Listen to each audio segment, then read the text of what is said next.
You're listening to the Wrigleyville Nation podcast. Season ticket holders and lifelong fans with neighborhood ties discuss Cubs news and neighborhood happenings.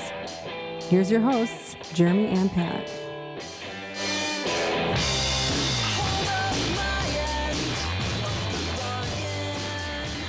Hello and welcome to the Wrigleyville Nation podcast. This is episode 336 of the podcast. My name is Jeremy Deemer and I'll be your host.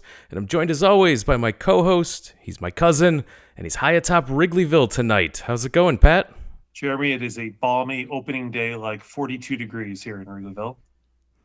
That it is. And we haven't done a show in a while. There was not a lot to talk about. And we will not force a show when there's nothing to talk about. And now we have all the things to talk about. We've got a jam-packed show, a ton of stuff. Pitchers and catchers have shown up to help us break down all the Cubs news that we have to discuss later. We've got two guests. We couldn't handle this on our own with just the normal crew. We had to bring on first, let me introduce, you know him from his work at NBC Chicago. He's host of the Big Ten Country podcast. And of course, his appearances on the Cubs Talk podcast. He also has once a month appearances here on this podcast. Longtime friend of the show, James Neveau. Thanks for taking time out to talk Cubs with us tonight. We literally have been doing this for like 8-9 years, I think, at this point. Like, it's weird how the sands of time work in that way. I can't believe it's already been that long. But hey, glad to be back here again for another exciting season. Absolutely. And to help us pick through the things that we need to care about and we need to be paying attention to as we look at not only spring training, but the future. You know him from his work at northsidebound.com. He's the host of the Cubs on Deck podcast. Welcome back, Greg Huss, to the show. Greg, thanks for coming on to talk prospects with us tonight. Thanks for having me on. I watch all the nonsense from all four affiliates, so you guys don't have to. There you go. And we appreciate the fine work you do. Pat, why don't you lead off tonight? Sure, Jeremy. It is February 19th. Just to recap people on the last 4 months or so in about 30 seconds, for those of you who weren't paying attention or who fell asleep, the off-season started with the Cubs stealing the acclaimed manager of the Milwaukee Brewers, Craig Counsell, paying him a record amount of money to come to the team. A harbinger of big things to come, coupled with our own Jed Hoyer claiming, or at least indicating, the Cubs are going to be very aggressive in free agency, really raised the hopes of a lot of Cubs fans this offseason. Almost 4 months later, I think most fans are probably in agreement, almost unanimous agreement, that the Cubs have added less talent through free agency than they have lost through free agency. And so, coupled with remarks today from owner Tom Ricketts, apropos of our discussion today, it seems like the Cubs are prepared to go into the season relying heavily on prospects and players who either came up last year at the end of the season or for a cup of coffee at various points, or who have yet to join the Major League roster. And in what is otherwise a very winnable division, the Cubs are currently projected not to win the division because they haven't really, I think, convinced anybody of that talent infusion yet. But hopefully today, as the doomsday offseason clock ticks towards midnight, the frenetic Cubs fans on Twitter and in social media and listening to our podcast will feel a little bit more relieved after they hear from Greg and what he has to say. No pressure, Greg, but you and your prospects need to do a lot of good work this year because we don't have a lot of other reinforcements for you. So with that, Jeremy, I think we're caught up to speed. Thanks for catching us up, Pat. Let's start with you, Greg. Some of your initial thoughts here as we look towards spring training. Some folks we should be paying attention to. Let's start on the hitting side here. We know about Michael Busch. He was the big move of the offseason, and I know you've been familiar with his work for a while. Is this someone who we expect to be part of the opening day Cubs roster? Yeah, I think so. I think that we can expect him to be slotted in the opening day roster and the opening day lineup. I think that he's one of many that I'm being the prospect guy. A lot of times I'm the fortunately or unfortunately the voice of optimism, because prospects like that we have to be positive with prospects. We don't know what we're getting exactly with them, but I think that he kind of leads the charge in terms of when we see him obviously in Chicago. But we have a lot of guys in the top 10 prospects in the organization that are we could see in Chicago this year. Whether it's Bush opening day, it's PCA early on. It's Cade Horton midway through the summer. It's Matt Shaw later on in the summer. It's like there's a lot of guys there that are ready and knocking at the door, and that's kind of the strength of this organization, strength of this system right now, is that especially on the hitting side of things, like there's a lot of prospects that are ready to roll, ready for Chicago. Now, how big of a role do they play is another question, but I think that they will be ready for Chicago this year in a lot of different positions too. I think one of the things that we talked about for the last couple of years was that the Cubs seem to be building a deeper minor league organization, prospect-wise. The one thing that was sort of missing for a while was the high-end talent. And I think at one point we saw Brendan Davis seem to be the guy who's going to break out in that role. And then through injuries, his career's gotten a little sidetracked since then.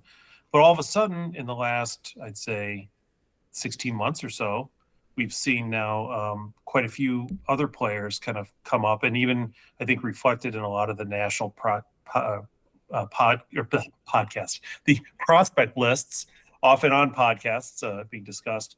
We see a lot of Cubs names now. We see on top 100 prospect lists, we'll see 7 Cubs names, 6, maybe 8, depending on who you're looking at and who you're talking to. And not only are they making the top 100, but now we're starting to see some Cubs in the top 25, which, that's a big thing for me because I am a big fan of not just having talent, but having like high-end talent, because those are the difference makers, as we saw in the 2014, 15, and 16 stretch. Yeah, I wish I would have gone back and listened to what I had to say about the system last time I came on the show with you guys. But I think I remember talking about how the Cubs have built this really deep system in terms of both the levels at which prospects are at in AAA, AA, Single A, and in the Complex League.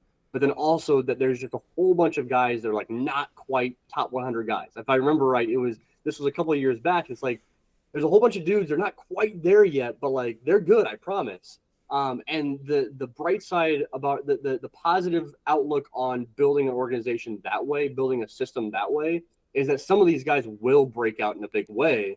And from 2 years ago to today, we've seen that happen, right? So I think that today there's less crazy depth from prospect ranked number 1 to prospect ranked number 75, but the cream of the crop, it's there now with PCA and Cade Horton and Kevin Alcantara and Owen Casey. Like those guys are there now as like impact players in Chicago, as opposed to just like they can make it to Chicago, which is that's I think that's kind of what you're hitting at, Pat, is that like now we're seeing guys that like those top 25 guys do make an impact. Those are multi-war players, as opposed to just like, let's get into Chicago and see what we can do. So you're not saying that these guys are going to end up like Felix PA, I think, is what you're trying to indicate, that there will be higher ceilings. I did want to ask you specifically about PCA because I think there's a pretty logical, question after the way he debuted last season. Great with the glove at the plate, did not look like he was, whatever you want to call it, like whether it just wasn't ready, didn't get enough reps, whatever it was. I think my 2 questions would be, do you think he's on the opening day roster with the big league Cubs? And then the second thing, you mentioned that you're kind of paid to be the optimist in the room here. Did that performance and that call up do anything to dissuade you from the idea that he's going to be one of those like kind of upper echelon outfielders in this league, both at the plate and with his glove? I've been emphasizing on my show over the offseason that nothing we saw in Chicago from PCA in his 14 at-bats scattered across the course of a month should have any impact on the way we view him. Like if you are lower on him now after his 14 at-bats than you were during his time in AAA, then I don't really know what to tell you. Honestly, if you're higher, I don't know why you'd be higher. I think Ryan Sandberg started out like 0 for 21, and he got his at-bats in a row too. So like he didn't have to wait 3 days in between them. Yeah, it's just like it doesn't. Now, were there things that you could see in terms of him struggling with high fastballs, him chasing on some pitches, him being over aggressive on the base paths in that 14 at bat stretch.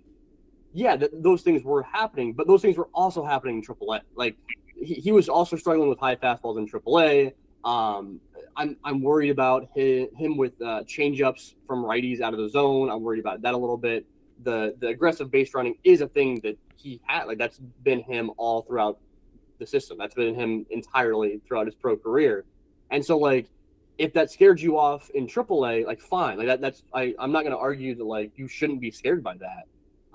But like you should have been scared from that from him in the minor leagues, not just the major leagues, you know? So, as far as like when we see him, I don't know. I think I go back and forth every day on whether he will be the opening day center fielder in Chicago or not. I think so much of it is dependent on how he comes out in spring training. I know like spring training stats don't matter. And I'm not saying to look at like whatever he puts up in his slash line in spring and say that's what will determine if he's in Chicago or not. But I think how he comes out of the offseason is important. I know that he was down in Mesa working with Dustin Kelly all offseason, and that could end up paying off big time come spring training this year. How much work he put in in the offseason is going to be huge as to if he'll be the opening day starter in Chicago. I could see it going either way at this point. I think it's probably a little dependent on if they bring in Cody Bellinger or not, too. That does have an impact, honestly. So, I don't know. I'm excited to see what he looks like in spring training because that matters. I have a question for you. Friend of the show, Jason Parks, who was one of our original guests before he was taken by the Cubs as a scout, used to say a lot that prospect progress is not necessarily linear, right?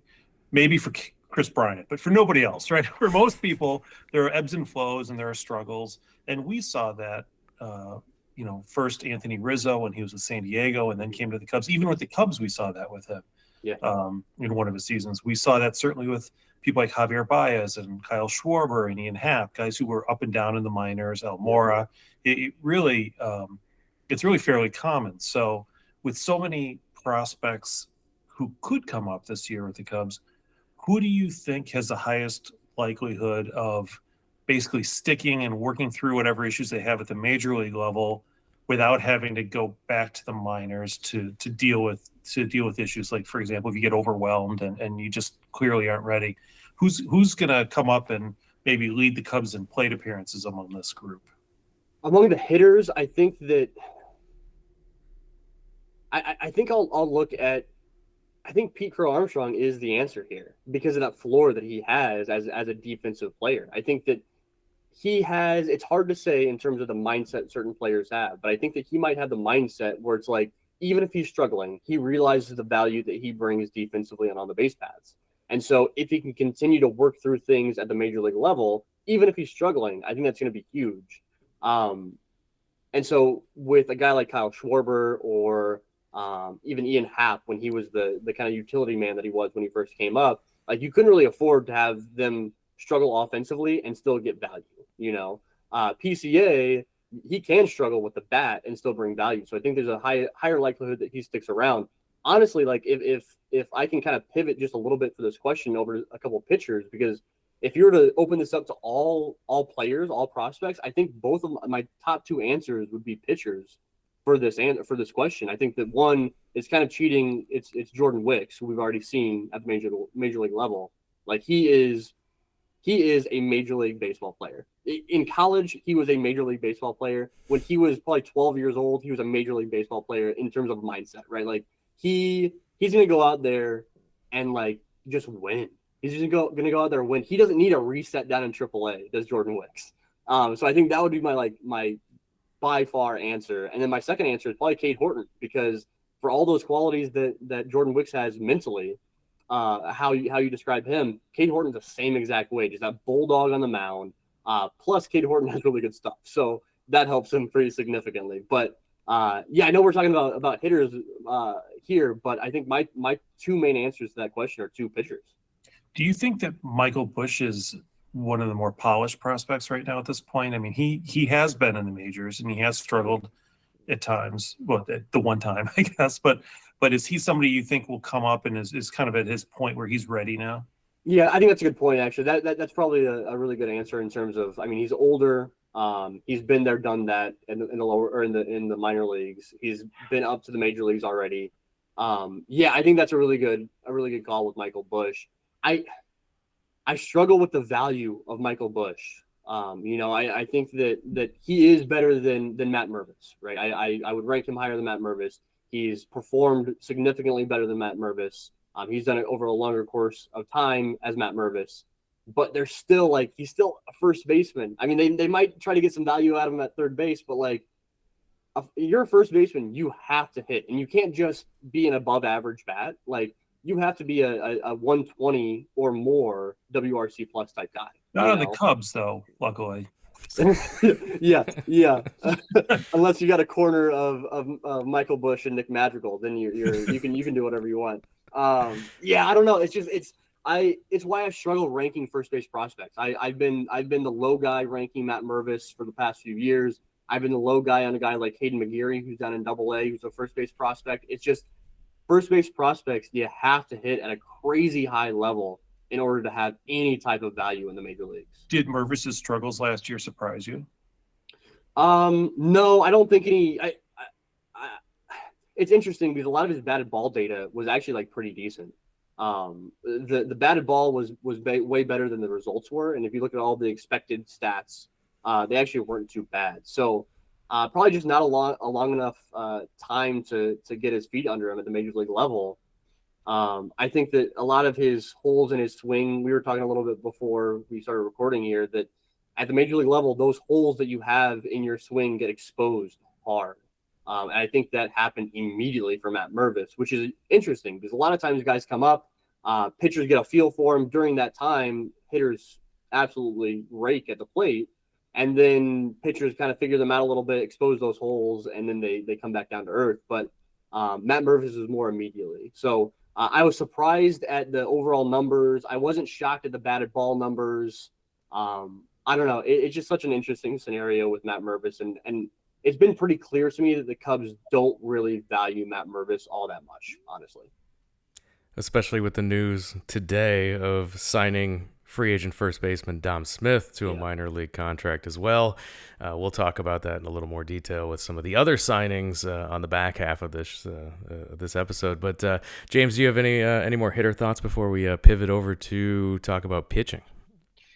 Yeah, there was one thing I wanted to bring up, and I think we've kind of danced around it a little bit talking about the deployment of PCA. We have not brought up Alex Canario specifically in this instance, but I'm kind of curious, Greg, to get your kind of take on the way that those guys were utilized down the stretch last season. I know there was a lot of criticism of David Ross for the way he deployed them. They were in the playoff hunt. That's what Ross kind of kept harping on. What I'm curious to hear from you, though, is as a guy who watches these prospects coming up and then sees them come up to the big leagues, how are you feeling as you watch that deployment? And do you think that that was something that the Cubs were wrong in doing and bringing them up and then proceeding to not use them in any sort of meaningful way?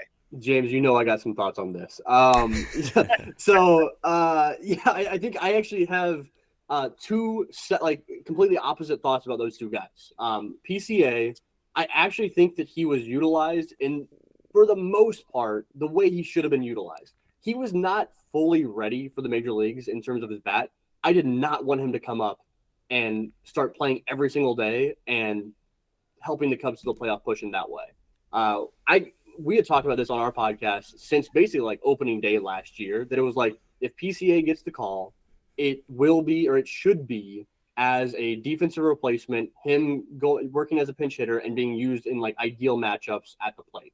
And honestly, I really wasn't too upset. Now, what I'm upset about is what we talked about earlier. It's people drawing conclusions based on those 14 plate appearances. But in terms of the way that David Ross used PCA, I'm not really too upset about that, honestly. Now, on the other end of the spectrum, Alexander Canario was so misused. It was ridiculous. I was so frustrated with that because Canario is a guy that he thrives off of explosiveness. And it's hitting the ball hard, it's throwing the ball hard, it's running fast, it's the Christopher Morel in terms of explosiveness, right? And Canario, with the way that he hits, he is such a streaky hitter. right? He'll go on 3 weeks at a time where he can't get out. He's hitting 50 home runs. It feels like just every time he comes up to the plate, he's hot. Then he'll go on a streak where he's like ice cold. And when he got called up to the major leagues, he was on fire. And he got called up and immediately sent to the bench, and he didn't play. And it's like, you're not taking advantage of the reason why you called this guy up. He was called up in the midst of a hot streak. Use him in your lineup until he gets that cold streak. You can use him, and if he comes up and all of a sudden he just gets a cold streak immediately, fine. But like, we didn't get the chance to see.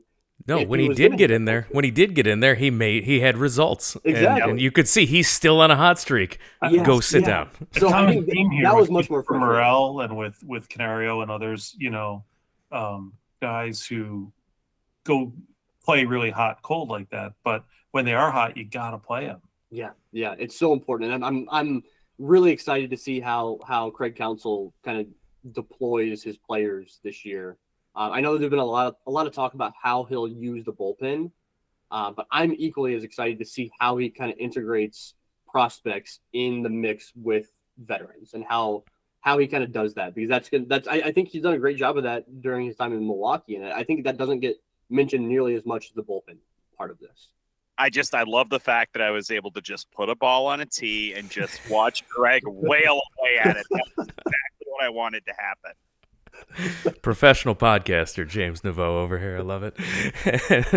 and couldn't agree more, Greg. You hit the nail on the head there. Let's talk about that bullpen and the management of the bullpen, but I do want to talk about your kind of ranking of the pitching depth right now. Do you see Cade Horton kind of higher than like a Wisniewski at this point, or is and what do you think about Wisniewski's struggles last year in combination with that? Right. I think I'd like to see Wisniewski used as a multi-inning guy out of the bullpen. I think that he can always earn that role back as a starting pitcher. But I think that Wisniewski brings value as a pitcher. We saw him struggle obviously last year, but I think he brings value as a pitcher, and I think the way he can do that right now is as a reliever, whether that's 1 inning, 2 inning, 3 inning, whatever that might be, piggyback guy, maybe whatever it is. I just don't think he brings the most value as a pitcher right now in the starting rotation. I think he does it in the bullpen. As far as like how Cade Horton fits in with Hayden Wisniewski, I think that Hayden Wisniewski is more positioned right now probably to be a like starting pitcher 6, starting pitcher 7, where like if there's a guy that gets banged up, he fills a spot start, something like that. However, I think by mid-season, I think Cade Horton leapfrogs over Wisniewski for the rotation. I've said that I think Cade Horton, it's a different discussion on how they end up utilizing him and manage his innings. That's a very interesting discussion to have. And we've gotten into a lot. We basically got into an entire episode worth on our show about like how Cade Horton's going to be utilized to keep his innings down. But I do think that if he gets assigned coming out of camp to a full season affiliate, I think we could see Cade Horton as early as early June. I think he just needs to get a few starts in at the minor leagues. He's probably going to be assigned to, my guess is AA Tennessee. It's possible that he goes to AAA Iowa to start off the year, but I'm thinking AA Tennessee. But the way that baseball is trending as far as pitching prospects go, when you have these top tier pitching prospects like Cade Horton, is don't waste bullets in the minor leagues. It's different with a guy ranked outside of the top 100. It's different with a guy who's a depth piece, a depth prospect in your organization. When you have Cade Horton, who is a top 20 prospect in all of baseball, top 25, whatever you want to call it, those guys don't get their arm wasted in the minor leagues. Get him ready to go for the majors in terms of building those that durability up in games, and then call him up to the major leagues. I could see him early to midsummer up in Chicago. And I think once he's up, like I said earlier, he's up unless they're managing innings in some way, in some sneaky way. And it really doesn't even need to be a sneaky way. Like Cade Horton probably will not exceed 130 innings this year. I think that to expect much more than that would be a lot for a guy just a couple of years removed from Tommy John, a guy a couple of years removed from being a third baseman in Oklahoma, not even a pitcher. Like, he was a two-way guy, but like a third baseman primarily. Like, managing his innings is very important, but having a guy who can make a playoff start for you is also very important. So that is like my number one thing to follow this year is like how the Cubs utilize Cade Horton this year. Looks like the Cubs are trying to limit his playoff time this year through some other moves. But yeah, so you bring up an interesting point. They could pitch him 6 innings a game in the minors and then shut him down in August and say, great season. Or they could have him in the major league team pitching a couple 2-inning stints each week and pitch 4 or 6 innings a week at the major league level out of the bullpen. I think we would all be much more interested in seeing that at some point this season, I think. Yeah. I could see, I kind of see 3 different scenarios that they use for Cade Horton. One is that they assign him out of spring training to a full season affiliate. He works in that 2-3 inning spurts, nothing more, like intentionally nothing more, even if he's killing it. He's just 2 or 3 innings, and that's a way to limit innings. The other method would be have him full go. Obviously, he's got to build up as the season goes, but like he's essentially full go. If he hasn't broken 50 pitches through 4 innings, then you send him back out there for the 5th, like that. And then in that case, I think once he makes it up to the majors, I think there's probably a pause somewhere in like August, probably, that he gets a pause to limit those innings. I think scenario number 3 is he doesn't get assigned to a full season affiliate out of spring training. He stays back in extended spring training, continues working, but just not throwing a ton of innings. I think one of those 3 is probably the way they end up going, unless, God forbid, there's some sort of injury there. So you mentioned Wisniewski a little bit. I know Jeremy and I were a little disappointed last year, especially coming off of the 2022 finish with, when he came up and pitched for the Cubs. Looked really good. Even in spring training last year, I mean, I know it was a long time ago, but boy, he was lights out in spring training. And then April came around and he joined the major league team. And, I think his first start was in Cincinnati and they had rain delay or whatever. And then his season just never got on track, it seemed like. And did he lose confidence or is it just that he wasn't as good as we had anticipated? I think it just comes down to his fastball. He doesn't have a fastball that's good enough to get major league hitters out. The slider is one of the best in Major League Baseball. I mean, you could put that pitch up against any other pitch in Major League Baseball, and it's terrific. You have to have a fastball that gets swings and misses at the Major League level to do anything, right? And he does not have that fastball. So whether it's changing up the grip on his fastball this offseason, it's going a different route, it's leaning more on a cutter, it's doing something. He's got to do something different than the fastball that he used really the past couple of years. Like the fastball wasn't even super great when he came up in 2022. So that's what it comes down to. And that's honestly what I look for in prospects a lot is, do they have a fastball that can get major league hitters out? And there's some guys that I really believe in as prospects that if they can just adopt a fastball that works in some capacity, they'll be really good. But we're just waiting on that. So if Wisniewski comes out in spring this year and he has some fastball that works, then awesome. Like let's roll. Let's do it. If he doesn't, if he comes out with the same pitch, it's just still not going to work, The other pitcher that was acquired in 2022 around the same time as Wisniewski at that trade deadline was Ben Brown, who was just was chosen to have the 5th best stuff in AAA of all pitchers last year, which if you look at the list, I mean, Tyler Glasnow beat him out. I mean, that's who we're talking about in terms of being on that list. I mean, it was a who's who of either major league players who are back because of injury, getting some starts in, and or guys who you're looking at as being real stud pitchers in the majors. What's your take on Brown moving forward? Good fastball. So Wisniewski, bad fastball. Ben Brown, good fastball. It's with Ben Brown, he lost his command pretty heavy when he came back once he made it up to AAA, and then once he was injured and tried coming back, he lost his command pretty bad. I'm not too awful worried about that because Ben Brown a couple of years ago had some of the best strikeout to walk ratios in all of minor league baseball. So I'm not too awful concerned with that loss of command. Ben Brown has a fastball that if he's commanding it right, he can only use the fastball and get AAA hitters out. Like he doesn't have to show a breaking ball at all. But then he also has a curveball and a slider that he has really started to differentiate those two from each other because even like into mid-season last year, it was more of a slurve. And they kind of blend into each other a little too much. And so that was a struggle for him. But he started to break those off, 2 different pitches, 2 different depths on those pitches.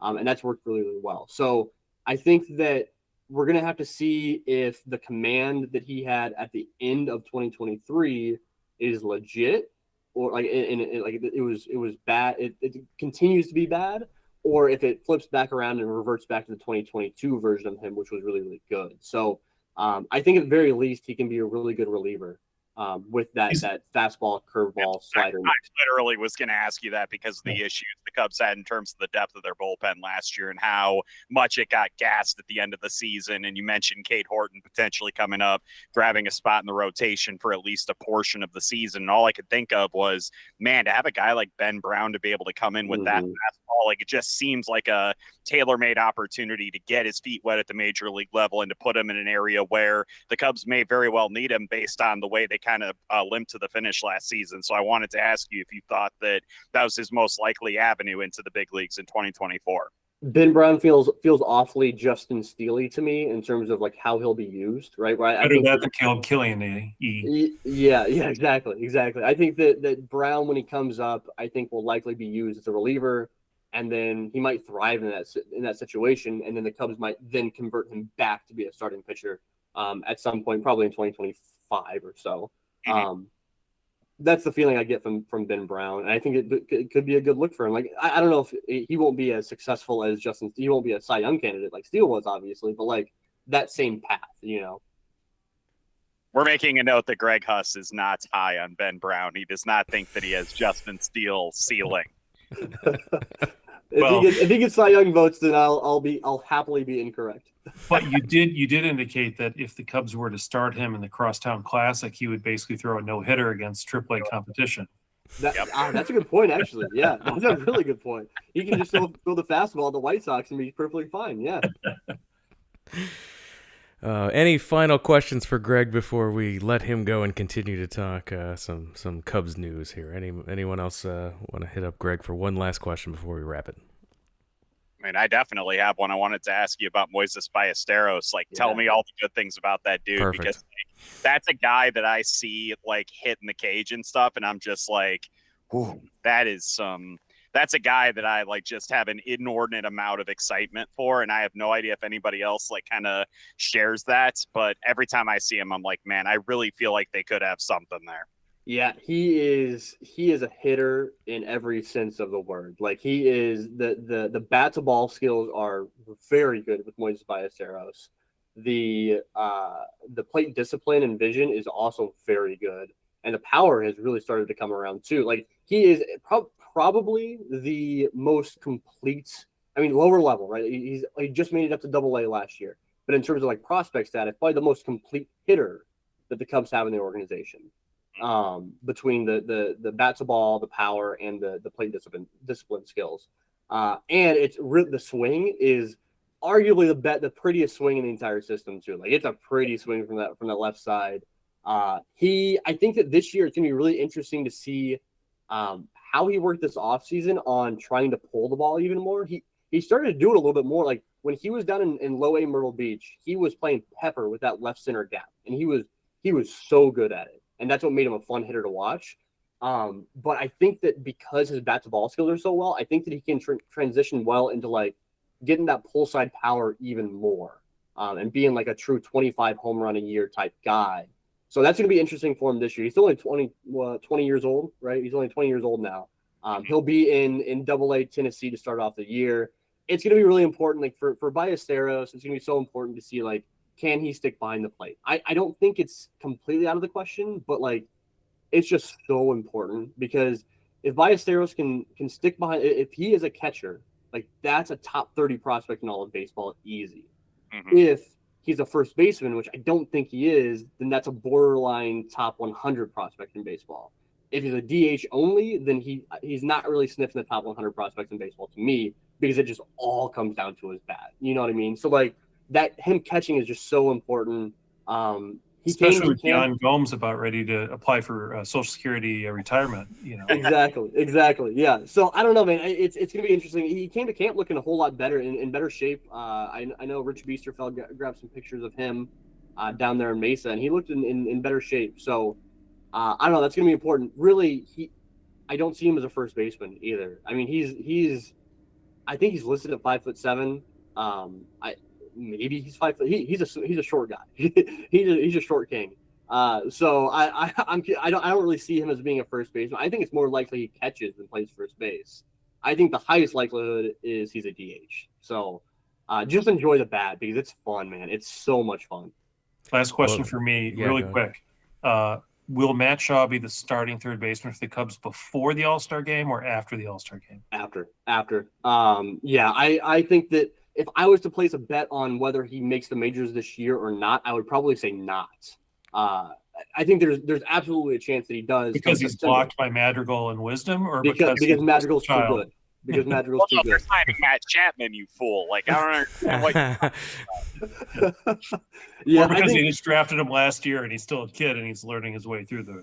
I think we're getting really excited about Matt Shaw on Cubs social media, and I love that we're excited about Matt Shaw, but it's like we shouldn't be disappointed if he doesn't make Chicago this year. I promise we shouldn't be disappointed. I also have a trivia question for you guys. Okay. In 2014, there were 8 Cubs on the Zips top 100 list. 4 were in the top 8, I might add. Can you name the only player from that list who's still currently on the Cubs? Carl Edwards Jr. That's right. Number 33. Wow, nice. He came back.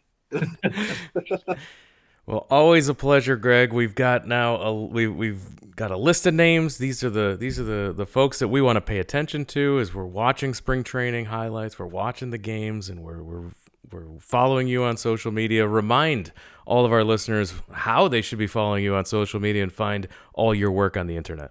Yeah, you can find the Cubs on Deck podcast anywhere where you listen to Wrigleyville Nation, all the same places. You can find us over on the North Side Bound YouTube page where we do video form of the podcast every actually, by the time you probably listen to this, it'll be every week. We're back to every a weekly episode during the season.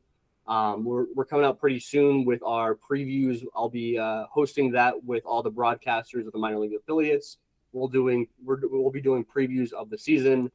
You can find me on Twitter at Out of the Vines. You can find the podcast on Instagram, Cubs on Deck, on Threads, on all that good stuff. On the 1060 West Discord channel, I'm over there talking prospects. So, all the places where you find you guys, you can also find me. Awesome. Thanks again, Greg. Really appreciate it. Yeah, thanks for coming on. Thanks for giving us information too. Absolutely. Take care, guys. Always great catching up with Greg Huss. I always learn something. I always get excited about prospects. We needed a jolt of excitement. We needed some positivity here on the podcast because Greg has a good disposition. Like you can tell how into it he is and how hopeful he is, and also how insightful he is on things. You know, the flaws as well as the attributes of a lot of these players. And so, knock on wood.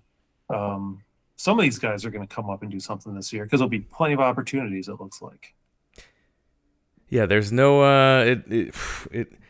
we got a real feeling that this is the team. That they may not add any more guys. I mean, I feel like this can't be the team, but yet nothing happening has convinced me otherwise. I thought James would convince us otherwise. Maybe he will, maybe he won't. I still hold to what I've said before, which is that the Cubs they have their price on Cody Bellinger. They don't want to bid against themselves. I do not blame them for that because I think if a team was going to give Cody Bellinger $200 million, they would have done it already. It would have happened. I think we've seen very clearly how that's played out. I do not think any team is going to give him something like that. What's going to irritate me, though, is if the Cubs do that thing correctly where they're like, no one's giving him $200 million. Why the hell should we? And then they turn around and he signs somewhere for, say, like 6 years, $140 million. I'd be mildly annoyed by that because then it's like, okay, you did the right thing and didn't give him all the money, but you got to give him some of the money because he's such a clear fit for what your roster needs right now and gives you that runway for some of these guys that Greg was talking about to come up through the system. It's like, this is a 2-step process. You have hit step 1, I think, well. If you don't do step 2, none of the rest of it matters. And so, like, that's the thing to me where it's just like, yeah, be as patient as you want, whatever. But I swear if someone swoops in and gets him for that kind of a deal, I'm going to be really irritated about it. And I think a lot of Cub fans are going to feel the same way. Did it surprise you to hear from Tom Ricketts himself that the Cubs have yet to begin negotiations with Bellinger? let me set the stage for this. So we'll let Jeremy do his hostiness things, and then you and I can yell about stuff, Pat. Okay. I think that's usually how this goes on the podcast. For those who have not been paying attention, that today Tom Ricketts, as of the Sunday of the Monday of this recording, Tom Ricketts spoke to the media. Jesse Rogers from ESPN had a great write-up on it, talking with Ricketts regarding Cody Bellinger. Quote, "There have been some discussions, but it hasn't become a negotiation yet. We're just waiting," Ricketts said. "Waiting for whenever he and his agent, Scott Boras, are going to engage. It could be any time now, or it could be a few weeks. We'll see where it goes," Ricketts continued. "Until they are ready to negotiate, there's not much we can do. We just have to wait for when it gets serious before talking about what the end money amounts are." So, just to be clear, Ricketts says, "I don't talk to Scott, the agent, Scott Boras. One of his signature moves is to go talk to the owner. When you do that, you undermine the credibility of your GM, inserting yourself into the negotiation. I don't think that helps. I don't talk to him." Bunch of BS right here. Boras said that he talked to him about Bellinger last year. What changed? He immediately, yes, which Jesse Rogers does point out that Boras calls BS on that whole thing, saying the Cubs called him about Bellinger last winter. "Free agency is about recruiting the players," Boras said. Quote, "It's very normal of owners' signature move to be involved in the efforts of recruiting players and reaching out to me so I can convey to the player that the ownership of the team covets them. That is the essence of free agency, and it's a custom and practice for ownership to express commitment and involvement. When Cody was a free agent last year, like you mentioned, James, the Cubs engaged and were very aggressive in their pursuit, and their process is no different this year. So, quote, I'm not clear as to what Tom is suggesting." Do you get the sense, either of you, from listening to all this nonsense, that when the Cubs are saying, well, we don't want to pay $200 million over 8 years, what they're really saying is, look, we'll take him on maybe a 3-year, $85 million kind of Marcus Stroman type contract with an opt-out after the first year and the second year.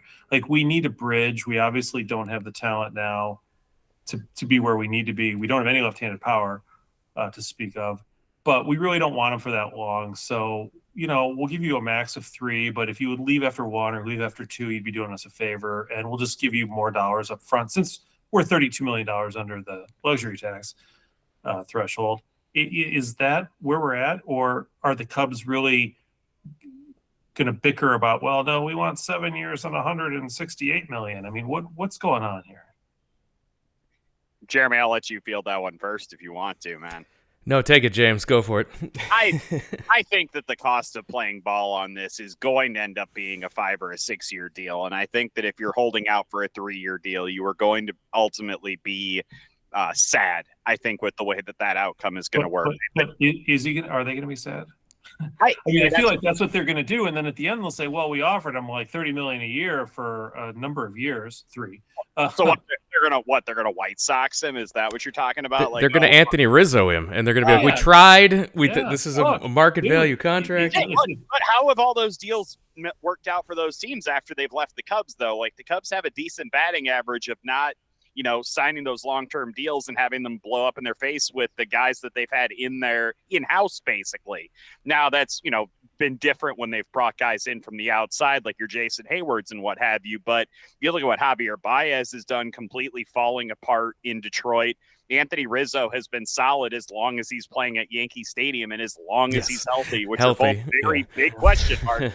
And then, same thing. Like, the idea for me is just the fact that the Cubs have done a good job. Kyle Schwarber seems to have done all right since he left. I was going to say, like, Kyle Schwarber literally letting him go for nothing ended up being not the best thing the Cubs have ever done. But and we have no idea what Chris Bryant did, because he's with the Rockies and those games aren't even televised. So how do we even do they even keep score of those games? Who knows? But it's actually a Baseball Reference black hole. I've been meaning to talk to somebody about that. I feel like Rockies years. My stat head membership is not paying off with that. I don't understand.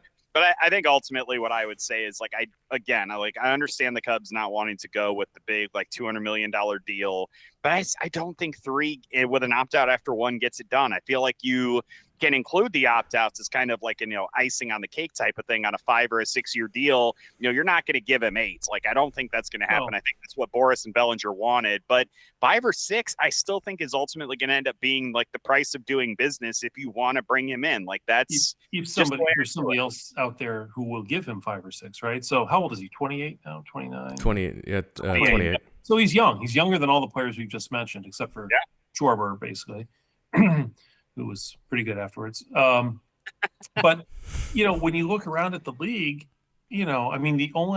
we're just in this weird spot where it's the Yankees and the Dodgers have made their moves. The Red Sox and the Mets are sitting this one out this year.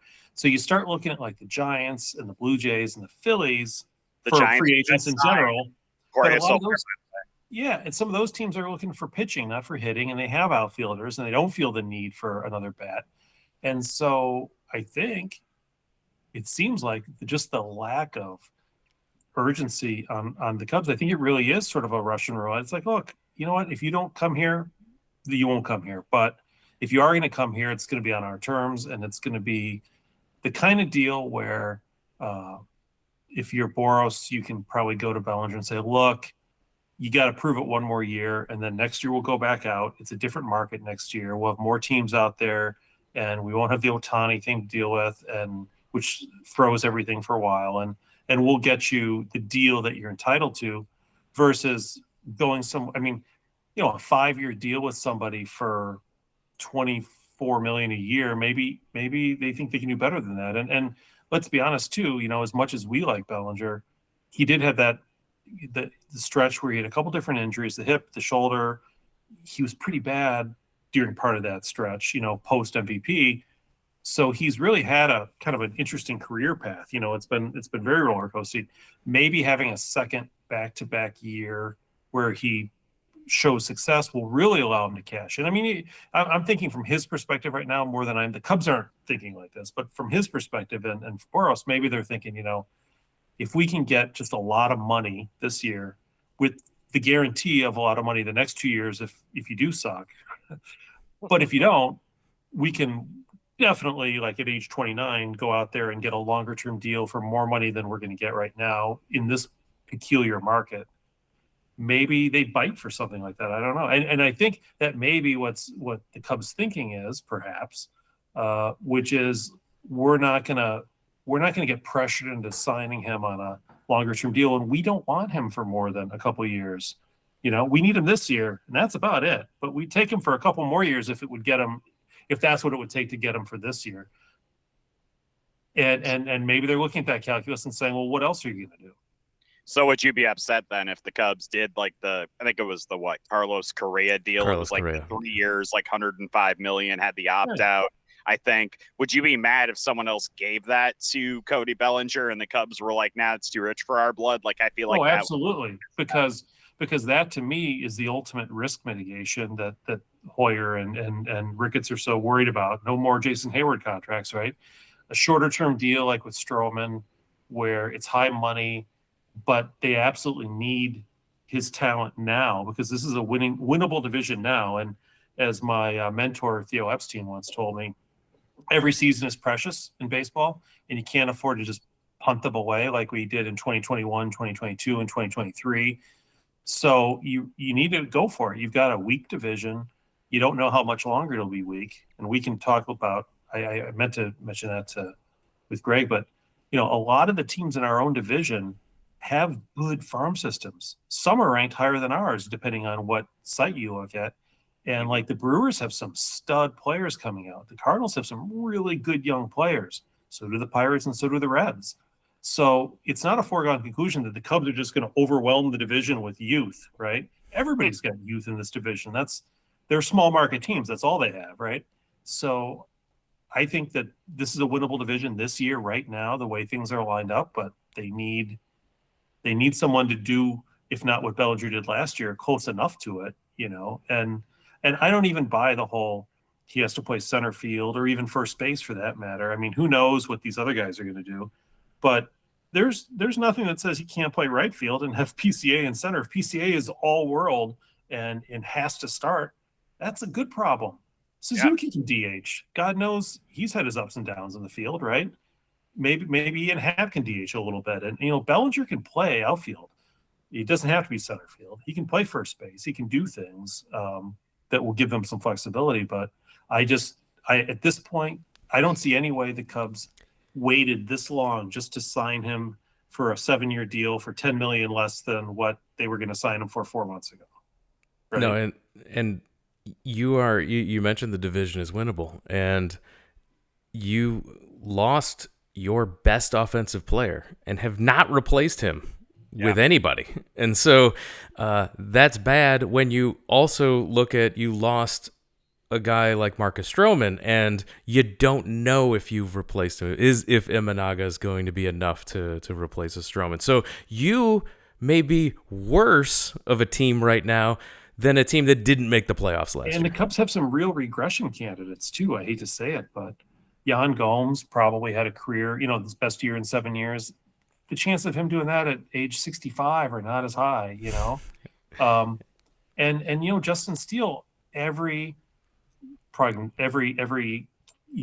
whether it's Zips or Pagoda or any of these different sources you look at, they all show regression in his numbers this year, based on the external factors. Michael Togman's not going to be able to save you in center field like he did for a month last year. This year, I mean, there are some serious concerns here, and God forbid, you get an injury or two at the wrong place. It could get really ugly. So I look at this and I see Bellinger as somebody who the Cubs could really use, but I just don't think that they're going to re-sign him unless it's completely on their terms at this point, which is a shorter term deal. And I think they would sooner let him walk, which has its own implications, right? They don't seem interested in anybody else. Like I haven't heard them linked to Snell or Montgomery, the pitchers. They could use another top line pitcher. They really run the risk, other than Steele, having a lot of number 4 and 5 pitchers on this team if things break wrong. I just keep looking at Jordan Montgomery, man, and I keep thinking, this is a guy that his best bet at probably cashing in would have been to re-sign with Texas. And the fact that he hasn't, it's boy, that just seems like an opportunity for the Cubs to swoop in and to get him and to really solidify that rotation. I mean, if you look at it, again, we don't know how well Jamison Tyon's going to pitch, much less Imanaga, like you mentioned. Pitches way out of the starting rotation last year. He was so bad in the first half. Yeah. Drew Smiley, is he going to be able to get back into contention for a spot? He's been working hard this offseason.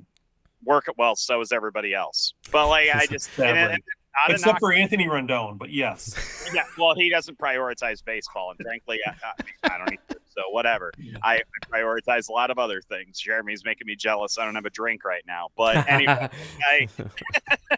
I think that that seems like the type of opportunity that you take advantage of when you're a team like the Cubs in a winnable division, and it's like they did with Darvish. Remember? Yeah, Darvish. That was a sweetheart deal. Very beginning of spring training and be like, wow, this guy still available. Yeah. We pay him a decent amount of money. He comes in and just instantly makes us better in a very winnable division. Like Jordan Montgomery, I'm not saying he's Yu Darvish. It's a pretty darn good addition to your rotation if you can get it. And it gives you a lot more runway for the Cade Hortons and Jordan Wickses of the world. I think that's a no-brainer for the Cubs. And I'm stunned for any link. Kyle Hendricks is not long for this, team, right? This is probably his last year. Kyle Hendricks shall never die. He shall clear out. I hope he doesn't die, but realistically, he's sort of at the end too. So there is certainly going to be room on this team for more pitching. I just, if you're going to use the Hoyer method, as I call it, which is bargain hunt and just kind of sit back and wait for the market to come to you, hard to think the market isn't coming back at some point now. Because if it isn't, then Boros is going to have some really grumpy clients. And there are about 96 other free agents out there too right now who also are wondering what's going on. Today, we saw two really interesting stories, I thought, in that, a classic Cubs move is to get an injured player and try to rehab them and then have them for cheap. We saw Brandon Woodruff, who would have been a possible Cubs target. He went back to the Brewers. And then we had Liam Hendricks from former White Sox, who was another guy who had been linked to the Cubs closer, right? Who I guess signed with the Red Sox. So even those guys, like the buy him for cheap and let him heal and then bring him up guys, the Cubs did not bite on. Does that kind of make you believe then that they're holding that money to get back up to the CBT? Do you think they're holding it then for a guy like a Chapman or a Bellinger? Because that would make logical sense. You don't want to, send that cash to Liam Hendricks to not pitch for you this season. Right. Yeah, that was the first thought I had, honestly. You got to hope, right? Because if it's neither of those options, then that is, I mean, when Ricketts says today that, oh, well, we're very comfortable being at the tax threshold. I'm like, but you're not at the threshold. You're like 30-some million below it. I don't pretend to know what goes on with those calculations. I'm very bad at math. That's why I became a journalist. I'll leave the math to the pros like you guys. The roster resource says the Cubs CBT numbers at $208 million, $30 million below this year's base threshold of $237 million. In that same article, like you mentioned, Pat, Ricketts did say that he pointed to last seas's World Series representative from the National League was the Arizona Diamondbacks as proof. I knew, boys, that as soon as the Diamondbacks made the playoffs and got to the World Series, I knew that the Cubs were going to be like, well, the Diamondbacks can do it. Yes. And they basically pieced it together with scraps, and they barely paid it. It's like, you're not the Arizona Diamondbacks. You are the Chicago frickin' Cubs. Act like it. Like, you are a major market team that can spend money. The Diamondbacks are trying to, guilt the taxpayers of Arizona into building them a new ballpark. Why don't you saddle up and actually spend some money? I was so irritated when I heard that. And let's be honest, like Christian Walker, the Cubs don't have a Christian Walker, a young player like that, at first base who they can say, well, he's going to be, we can count on him. They didn't. I mean, if any of these young players turn out to be Corbin Carroll, that'd be great, but that seems a bit unlikely. I mean, that Arizona had a lot of really high-end young players all do well, but they didn't all come up at once. Like Ketel Marte's been there for a while. Christian Walker's been there for a while. The Cubs aren't doing that. It's not like Matt Mervis hit 35 homers last year at the major league level, and now we're just augmenting that with more talent. We're really looking at the Cubs doing a whole talent infusion of young players in order to have a Arizona type. And it's it's frustrating because he's taking the wrong lessons from that World Series. The Texas Rangers spent money over 2 off seasons. They signed the best free agent shortstop available, and then another one of them, and they went and they got Jordan Montgomery at the trade deadline, and they did the things. They spent the money to actually win that World Series. Right, yeah. Wrong lesson. So he's attaching himself to the team that lost the World Series. Yes. The team that won it. So frustrating. Yeah. So the extra frustrating part, so that fired me up. I was also fired up when he was asked the question about increasing the payroll. The Cubs are at around $200 million right now. What would it take to increase the payroll? Ricketts said, quote, more revenue, which is absolutely insulting to Cubs fans who were told the Marquee Network would increase revenue and bring in a higher payroll, video boards, additional ads around Wrigley, buying the rooftops, Gallagher Way events, concerts. All of this more revenue was supposed to go to a team that's not even at the According floor to Forbes, of the Cubs are making lots and lots of money, and that's not even including Gallagher Way and the rooftops and all their other entities. We're just talking about gate receipts, television, And 100%. Highest and tickets in baseball, merchandising. right? Yeah. Yeah. So more revenue does not mean more payroll spend. No, and I think when they you made about $150 million in profit last year, roughly. I mean, we don't know exactly because they won't open the books, and that's not including the affiliated stuff that we just talked about. So, concerts and other stuff. I mean, they're making hundreds of millions of dollars a year in profit. So don't cry for me, Argentina. No, when they say that, it's insulting to Cubs fans who have been fed this line for years and we're watching the revenues roll in and not see it on the field. And you guys didn't even mention the gigantic sports book that opened. Oh, that's right. The ballpark. You mean the $100 million they got for that too?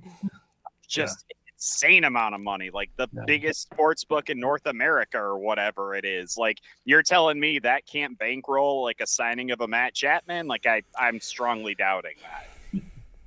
Yeah, Call it absolutely. an annex for all I care, man. Like, bring somebody in like that. They need an impact bat. I'm happy to have conversations about strategy for building a winning team, but when it comes to the Cubs, don't play this we're poor game, because it just doesn't fly. And especially given the promises that they were going to pour all the money back into the team, which of course they are not doing. And the fact that the rest of the teams in our division get extra draft picks and extra money because they are in boring places that nobody wants to be. And therefore they are small markets, and we are a big market. And the expectation is the big market teams will spend more money because they make more money. And that's how they, when they talk about competitive balance, that's what they mean. They mean that the Pirates and Reds get subsidized by the Cubs and the Red Sox and the Dodgers and the Yankees because we have all this extra money that we're also supposed to be spending on our team. That's how it equals out. And I don't feel like the Cubs are quite understanding that. Or if they are, they're ignoring it, I suppose. Have the Pirates spent more money this offseason than the Cubs have? Yeah, probably. Well, I mean, I was just thinking about it because I know for a fact that the highest spending team in the American League Central is the Kansas City Royals. Yeah. And so I was like, or I guess the Cardinals probably would be the highest spending team in Central based on what they did with their rotation. But I'm struggling to think the Pirates may have spent more than the Cubs have, which is unacceptable for that very thing you mentioned. And, I look at money spent, but I also look at money that came off the books, because I think that's a major part of it too. It's like when the Cubs got rid of their core 6 players, you can argue with whether they should have gotten rid of them or not. But our argument was, well, okay, now you have $150 million, go spend it on Freddie Freeman and Kevin Gausman, which we constantly were banging the drum for. Of course, they didn't do that. And people are like, oh, well, they were right to get rid of the core. I'm like, I don't care about the core. I want to spend that $150 million we just saved. You're like, it's one or the other. Like, you've got the money. The Cubs, the Hayward contract came off the books. The, Bellinger's money came off the books. Stroman's money came off the books. That's a lot of money. Mm-hmm. Now, they added some dead money through their cheapness last year and getting Trey Mancini and getting especially Barnhart. That was a 2-year deal. That was dumb at the time. So they added a little bit of dead money. I don't know if Drew Smiley's dead money, his arm might be. But even so, that's nickels and dimes in the grand scheme of things. They have, let's put it this way: if the Cubs don't have money now, they're never going to have money. I mean, look around the team. Yeah. They're not, they got a bunch of guys they're paying. This guy's getting paid $13 million or $15 million. It's you don't have $40 million deals on this team like you do on most teams, or $30 million like you do on most big league or big market teams. I'm honestly really impressed by you guys' restraint. We've been talking about money so much. I was just waiting for somebody to bring up Jerry Reinsdorf, and I'm really proud of both of you. You've grown as people. You have not brought him up one time. One time. When you mentioned Arizona asking for money for a stadium, I put a notch on the board. I'm going to circle back to that Reinsdorf later. But no, we didn't. I'm fine with the White Sox not spending money. But no, I mean, it's frustrating. If the Cubs, and maybe a year from now we'll be in a different position where we'll have had like 5 or 6 guys come up and 3 or 4 of them will be proven major league starters, and they'll be young and cheap, and we'll be happy about that. But it does feel like they are risking letting another season go by at a very winnable time. And that's something that I don't like, because I have limited number of years left. So I would not like it. It seems like for not that much in the grand scheme of things, they could put themselves in a much better position than they have this year. That's a great way to sum it up. Last question for me as we are running up against time. James, I did want to get your thoughts. The other hot topic that's been going on in Cubs social media and other social media circles is Fanatics taking over the jersey production. I wanted to get your thoughts on on the new Fanatics jerseys and the small nameplates. The weirdness. What are your thoughts, James? The muted color. Yeah. I mean, literally, like the weird fit. Apparently, a lot of players have said the jerseys do not fit properly. Like, they feel very weird. Like, they'll get used to it, I'm sure. But at a certain point, it's just like, how does this surprise anybody when a company gets like a complete monopoly on the sports memorabilia and, like, you know, the wearable jerseys and stuff? When they get a monopoly on that market, what shocks anybody that ends up being a bad thing? Like, oh no, water is wet. It's a big flippin' shock. Like, literally, we've seen this every single moment since Fanatics has like had this big takeover of everything, that the quality of everything has gone down. It all looks really terrible. Like, I don't remember the last time I bought a new Cubs hat, like, and I frankly don't intend on starting to do so again anytime soon. Like, I am at a point where you can, like, I kind of want to buy the new spring training hat, but I'm also like, is the Cub logo going to be upside down? Like, what's going to happen here? Like, I just, it's so aggravating that there is just this complete disregard for just quality in general. Like, I thought that the jerseys before this, you know, the Nike swoosh, everybody was up in arms about that Nike swoosh, right? But they kept the things about the jerseys, to me anyway, that looked good. Like, the nameplates still look good, the numbers still look good. And now it's just like, you thought it was going to stay good. Boy, you were an idiot. So, like, what all we have to do is to vote with our pocketbooks now, I guess, because, but then again, do they really care? They've already got the money from MLB to be the, like, you know, exclusive partner. So I don't even know if we can vote with our pocketbooks. You think that's why the Cubs didn't get Ohtani? Because they didn't want the fans to have to buy those new ugly jerseys. They did us a salad there. Yeah. You know, it's so bad that my wife was interrogating me about these uniforms. She said, "Have you seen the new uniforms? Cubs uniforms?" I said, "Yeah, I have." I said, "It's all of MLB." She's like, "They're awful. Like, they're just janky looking." And kind of remind me, Jeremy, of that remember that Chinese company that sold the knockoff jerseys, Bears jerseys, whatever. Yes. You never knew what you were going to get necessarily. It's got big knockoff jersey vibes to it, and when you have Dansby Swanson, a player who's not known to be outspoken, right? He comes out and he's like, "Hey, the Cubby blue color is off on this jersey." That's really something. I've been here for 1 year, and I know that, he says. Isn't Dansby a Nike athlete too? Yeah, and he's calling it out. Yeah, he's like not towing company line. He's like, "Yeah, this isn't great, guys. Like, what's going on here? Like, what y'all do?" I showed it. Also hear the other bit that they don't think the alternate jerseys are going to be ready for opening day. Of course. So all teams are going to have to go gray and white, and that's it. Man, and so I told my wife, I'm like, we got to buy my kids new hockey jerseys this year because Fanatics is about to do this to the NHL next year, and so got to buy the hockey jerseys now. Go with the side, bro. Don't bother with this Reebok and Adidas nonsense. Just get your old CCMs and you'll be a happy boy. It should be a boon to Joe and the obvious shirts, though, right? Because if you are going to buy a Cubs merchandise, you're not going to want to buy official merchandise. You might as well buy one of those T-shirts. You can support obvious shirts. You can also support this podcast. If you're watching on the YouTube channel right now, I am wearing a Wrigleyville Nation T-shirt that's available at our TeePublic door, you can go to the link on our website, or it's pinned to the top of our Twitter as well.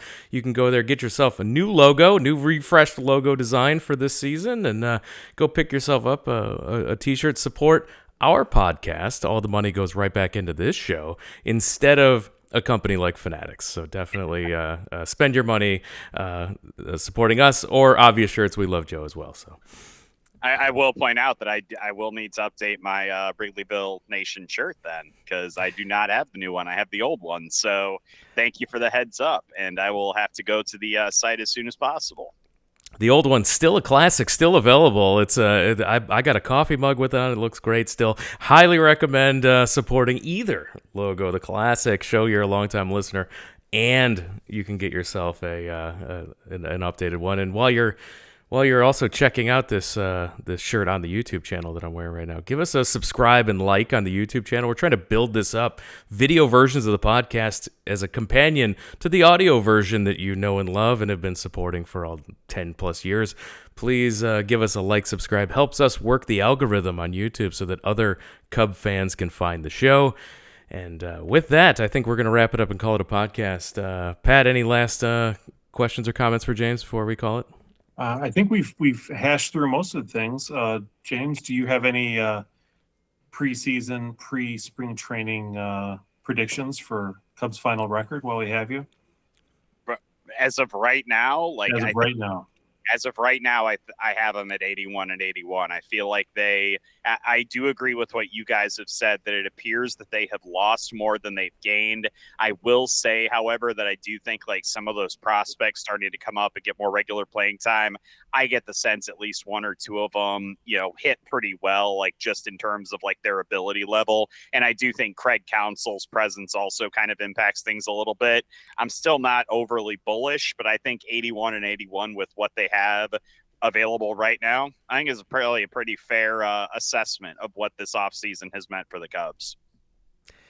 And with that, we're going to wrap it up. Time flies when we had a jam-packed show. We covered a lot. We had Greg, we had James. James, please remind our listeners where they can find all your work on the internet. I mean, if you guys really insist on torturing yourselves, I suppose you can find me on the wonderful platform known as Twitter/X at James Neveau, last name spelled Neveau. I also write extensively for NBCChicago.com and NBCSportsChicago.com. And finally, if you like Big Ten sports, I host the Big Ten Country podcast with Ken Davis and the Cubs Talk podcast with Layla Rahimi, Nate Poppin, and Peter Marzano. All of those available, as Greg said earlier, wherever you get your podcasts, and also available on YouTube. Our video team does great work on the YouTube page, and so I would encourage you guys to check that out. Definitely do that. And while you're doing that, you can support us as well and make sure you're subscribed to all our social media channels. We're available on all the platforms: Threads, X, Blue Sky. We're everywhere at Wrigleyville Nat. Same thing for Instagram, at Wrigleyville Nat. Facebook.com/Wrigleyville Nation as well. And all the links, everything we described today, the entire back catalog of this podcast, everything is available at the website WrigleyvilleNation.com. And now we are calling it a podcast. It's been too long. We're going to do it again. Make sure you stay subscribed. Tell your Cub fan friends to subscribe to the show. Make sure that they are subscribed, because as spring training heats up, we're going to start ramping up our cadence. We're going to come back more frequently. And then once the regular season starts, we are here every single week taking you through the entire season and hopefully the postseason. We will. So make sure you're subscribed and you won't miss an episode. And with that, we're going to wrap it up. Pat, thank you for joining us. Thank you, Jeremy. Thanks again, everyone, for listening, and we'll talk to you again next time.